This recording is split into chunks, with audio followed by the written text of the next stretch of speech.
Greetings, friends. Kambria Evans here to talk today about why EMDR works for almost everyone. And today we're talking about why EMDR works for anxiety. And I think that, this episode was kind of a treat to get prepped for because our understanding of what anxiety even is so messed up. So I'm just going to unpack what that means today in order to help us understand how EMDR can help us with how we perceive and how we define anxiety. And before I talk about that, I want to just again reiterate that EMDR is not just for trauma, and that there has been a huge branding, marketing mistake in the EMDR community and the research community by branding EMDR as being a trauma modality. Now, it is a trauma modality. We have a ton of research to support that. And EMDR works amazing for trauma, but it does so much more than that. And our understanding of trauma, meaning like how we define trauma, is so incongruently jacked up. Like, let me just give you some examples. So the DSM-5 definition of trauma requires actual or threatened death, serious injury, or sexual violence. Then it goes on to even double down and say stressful events not involving immediate threat to life or physical injury, such as psychosocial stressors, like a divorce or a job loss, are not considered trauma in this definition. What? Then the American Psychological Association backs that up and says that trauma is an emotional response to a terrible event like an accident, rape, or natural disaster. And then immediately after that event, it goes on to say that shock and denial are typical, talks about having PTSD symptoms like flashbacks, physical symptoms. So we have these two authorities, right? The DSM is the authority of all the therapists. It helps us conceptualize what something is. And that's how we communicate to our clients what is an appropriate modality. So if therapists are being brainwashed by the DSM that holds all the diagnoses, and the DSM says that trauma is only this little thing, right? It's not stressful things in life. Then all the therapists are thinking, oh, well, EMDR is for trauma. So that's how I'm going to use my discernment to refer for EMDR. I guarantee you that physicians are doing the same thing when people are coming into their office with IBS, irritable bowel syndrome, migraines, TMJ from grinding their teeth. I guarantee you physicians are making the same mistake, and it's not their fault. Okay, so I'm calling out the DSM. Let them know you need to expand your definition of trauma because you're messing everybody up, okay? You're messing up referrals from physicians, from nurse practitioners, from therapists to refer to people to get EMDR, which is a trauma modality, okay? Now, we have a savior. We have a hero in this story, so don't despair. Gabor Maté, I know you've heard of him, talks a lot about trauma. Okay. And he says that trauma, which is the Greek word for wound, is not what happens to you. It's what happens inside of you as a result of what happens to you. And this is why trauma is subjective, meaning that someone can get hit by a car and it can be traumatic for them and they might have PTSD symptoms, but someone else can get hit by a car and they can shake it off. And it doesn't impact them the same way because this is subjective, okay? It makes no sense for the American Psychological Association or the DSM to tell people what trauma should be and what it shouldn't be, because a job loss or a divorce might be just as traumatic for someone as an assault. It's all subjective, okay? Now, there's a message going around in the EMDR community, and I want it to come out into the community at large, which is that trauma is something that should have happened, that didn't happen. So it's trauma by omission, which is highly subjective, right? I should have been able to have a baby. Didn't happen. That's traumatic, right? I should have been able to keep my marriage together.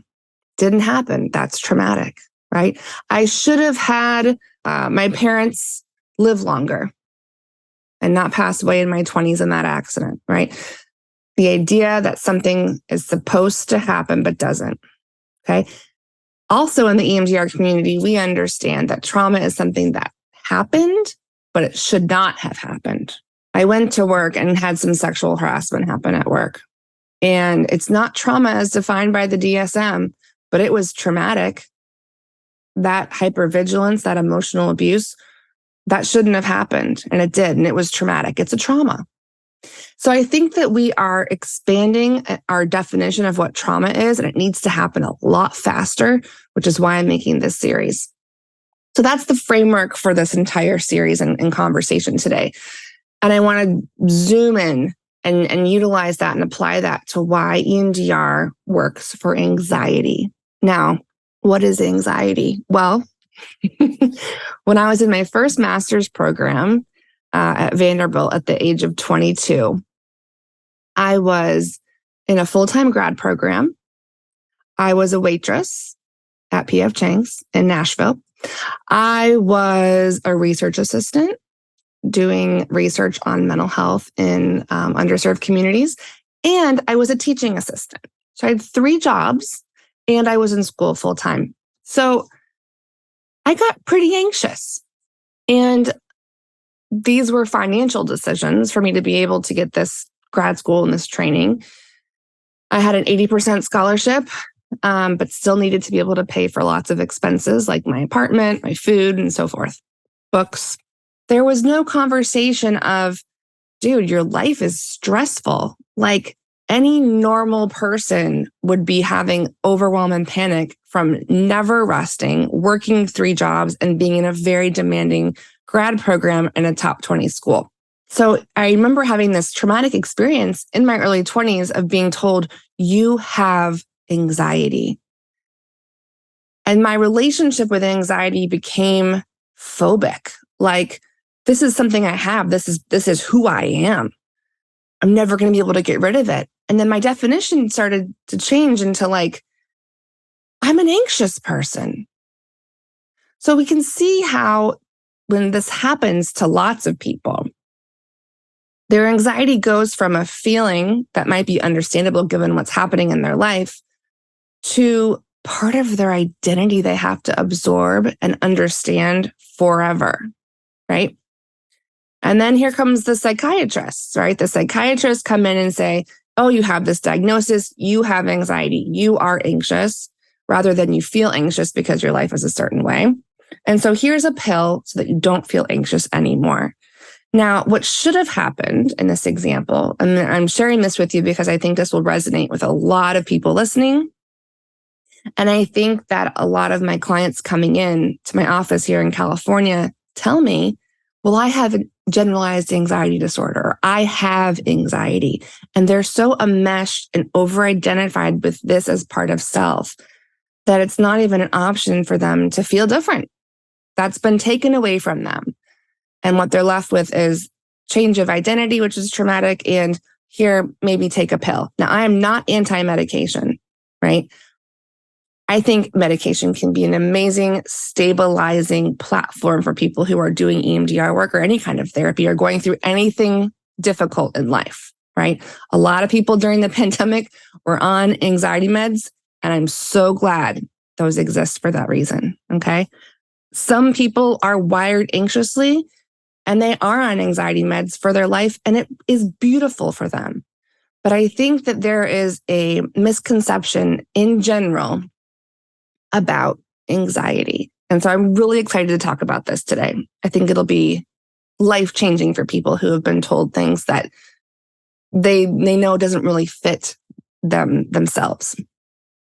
So the reason EMDR works for anxiety is because EMDR understands that when we process something traumatic or disturbing, whether it's something that happened that shouldn't have happened, or something that didn't happen but should have happened, when we process a disturbance, EMDR utilizes everything we know about all the therapies.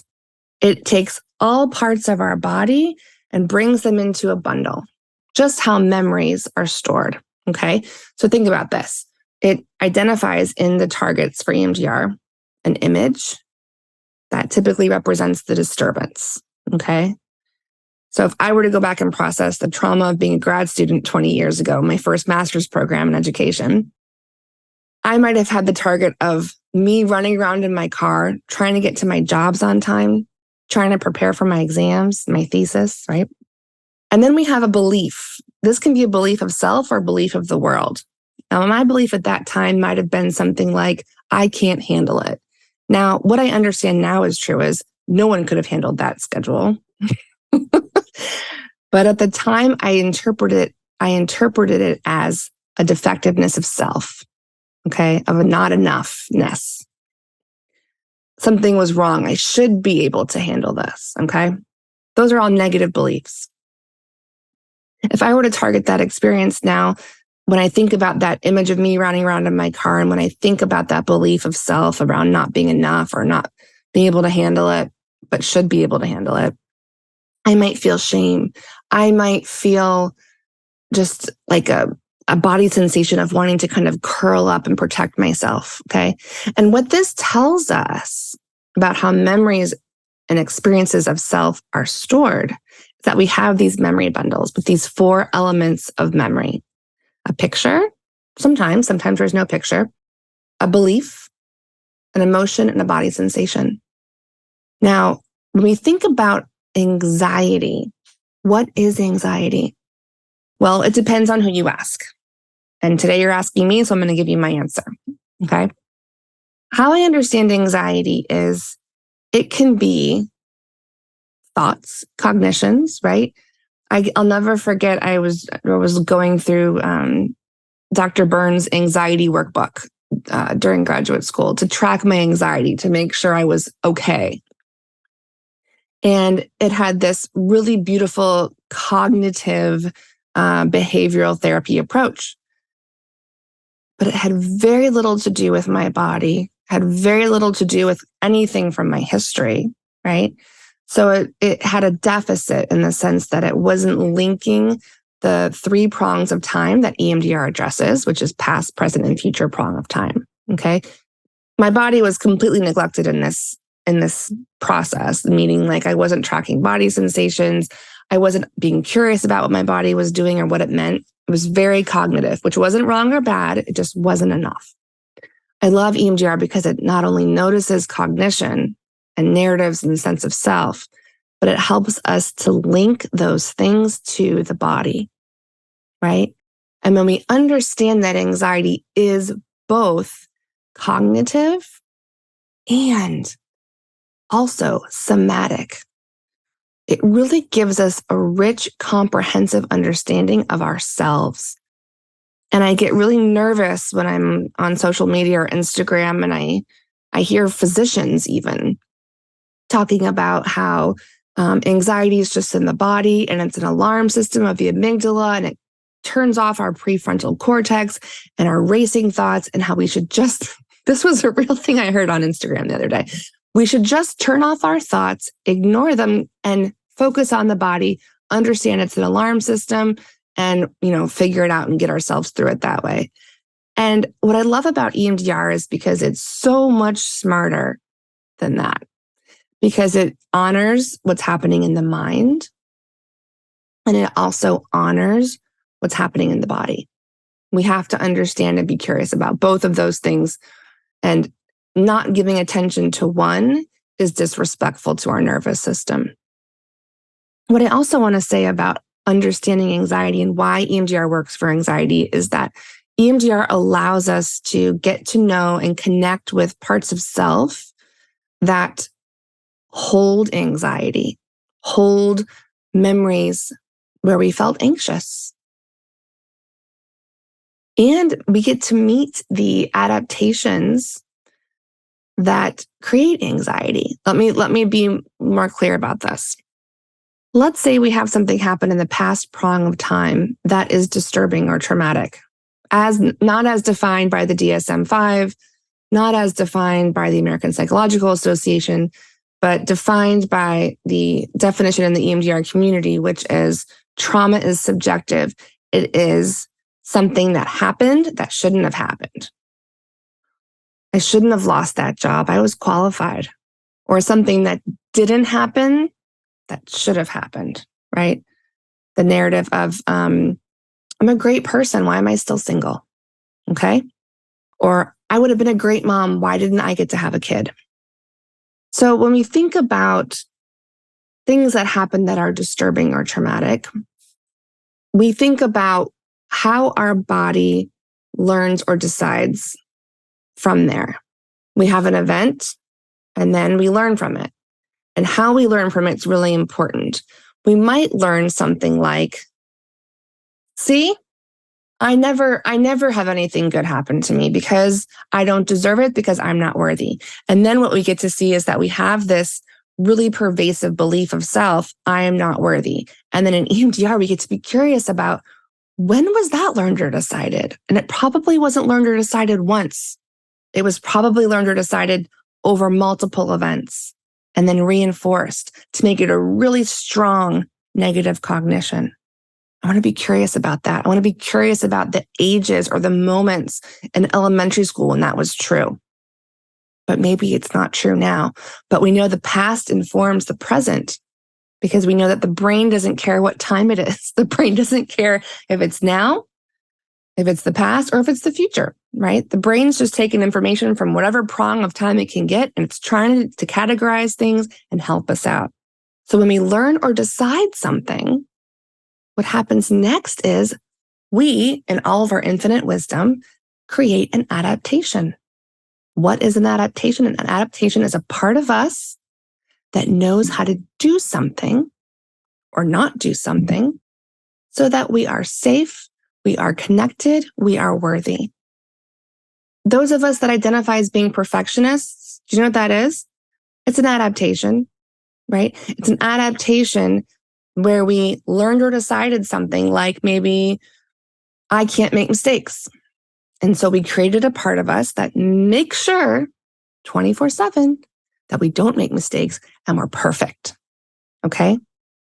And sometimes it's the adaptations inside of us that actually make us feel anxious because these overdeveloped parts of us are beautiful and they work for us 24/7 and they're trying to help us and keep us safe and connected, but they're exhausting.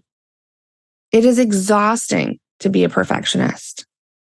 And yet we take on these adaptations as part of our identity, just like we take on, I'm an anxious person as part of our identity, which is different than saying, I have a part of me that tries to be perfect to avoid making a mistake because as a child, I learned I couldn't make mistakes because if I did, my caregivers would disconnect from me and I would feel shameful and alone, which to a little kid feels like death.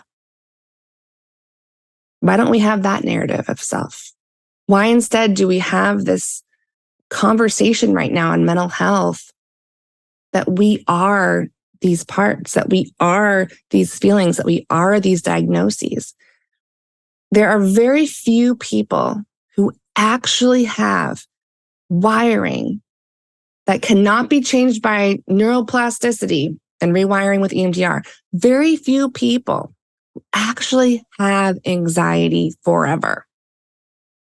And it saddens me so much as a therapist, all the people I've had come into my practice who identify with this concept of self, right? So we have this understanding now that EMDR can help with anxiety because anxiety can be understood as cognitions, racing thoughts, narratives that live here.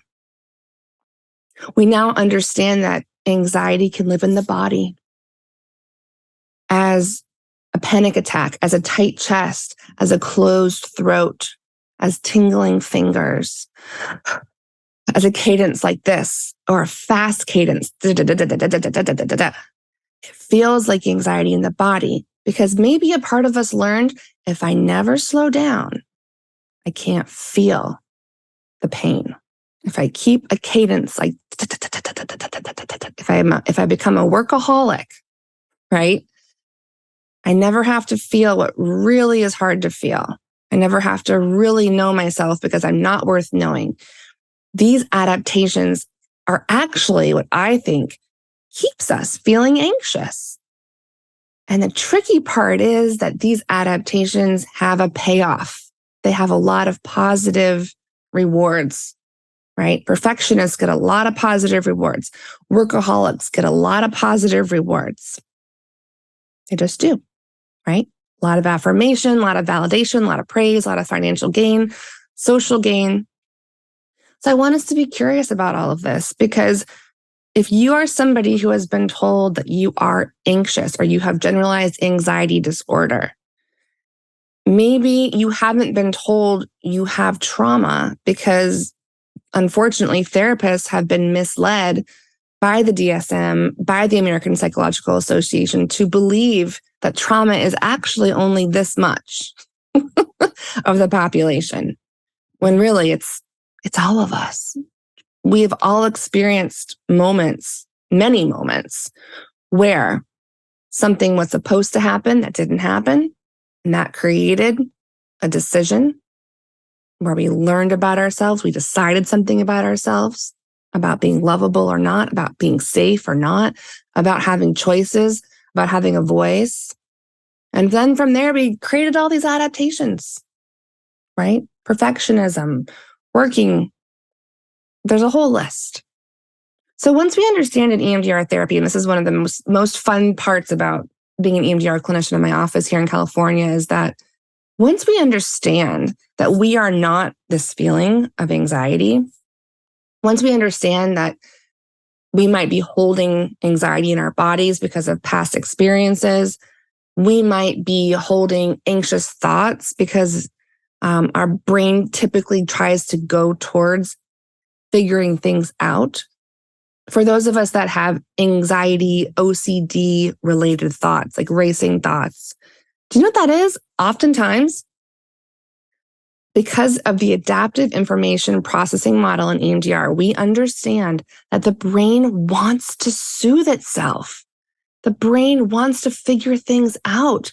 And it's not a bad thing. If you're ruminating, if you're stuck on something, if you're replaying something and you're looping about a thing that happened at work that's mortifying for you, that's just your brain trying to soothe you. And I hate that we are being disconnected from our own process instead of using EMDR to go towards the body's natural process of figuring things out, of soothing parts of self, right? We have so many disconnects from ourselves when we don't use EMDR. Now, I will say there are experiences for people where they feel the alarm in their body of anxiety, and there isn't any past trauma that needs to be resolved or soothed. There isn't any current disturbing things going on now that can help us link why our body feels like that, right? People with different diagnoses of neurodivergence, right, might feel a cadence of anxiety in their body because that's how their body feels and how their body is wired. We have got 5 senses, and we're now understanding there's actually more than 5, right? Interoception is how we understand our relation to ourselves and our body. And lots of people with neurodivergence have a different experience in their body. We're understanding how to relearn what anxiety is when it comes to those people with those types of wiring. I just did an interview recently with Dr. Mindy Pelz, who really is leading the charge on helping people understand perimenopause, menopause, helping women in midlife understand their own body. And she asked me a really challenging question, which is, how can EMDR help the menopausal woman? The woman who's waking up at 2 a.m. with a racing heart, right? Having these extreme emotions because hormones are changing and because hormones play a part in how our body feels. And this is just so fascinating to me. I've been thinking about this a lot, and I'm going to do an episode on this in a future podcast episode, because we can't always assume body sensations are linked to trauma. We can't always assume that our alarm means something bad is happening now, or we're being triggered into something that's happened in the past that's bad. So we have to relearn what anxiety is for people with neurodivergence. We have to relearn what anxiety is for the perimenopausal, menopausal woman. Okay. We have to relearn what anxiety is for all of us, because the way we understand and hold anxiety now is so limiting. It's so debilitating. And I'm hoping that this episode today helps you expand your understanding of your relationship with your anxiety, which is a feeling that can mean so many things.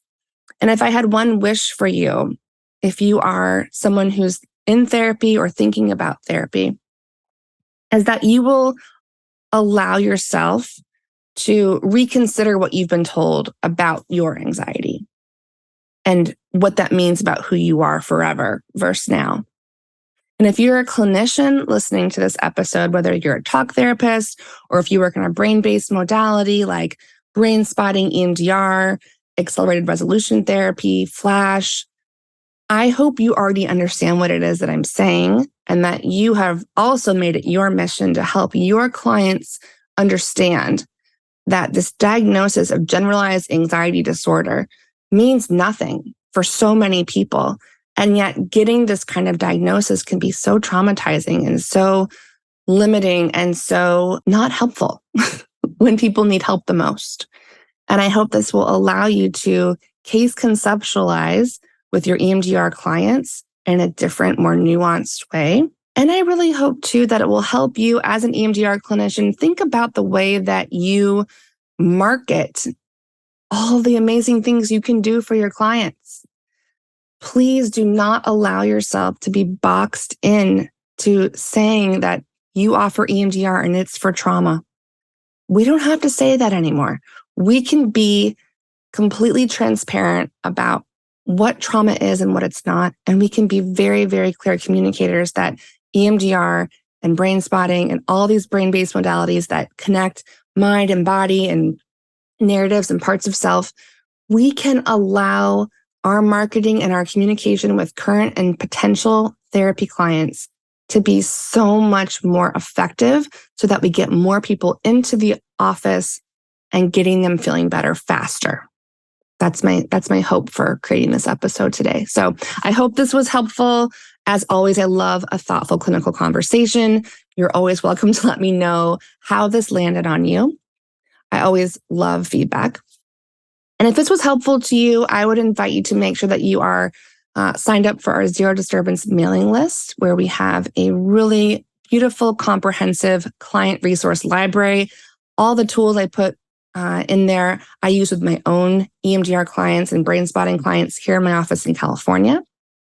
So you're welcome to use those, whether you're a client or a therapist, to help people feel like they have what they need now. So I appreciate this thoughtful conversation, and I will look forward to us being together again next week here on the Zero Disturbance podcast. And until then, be well.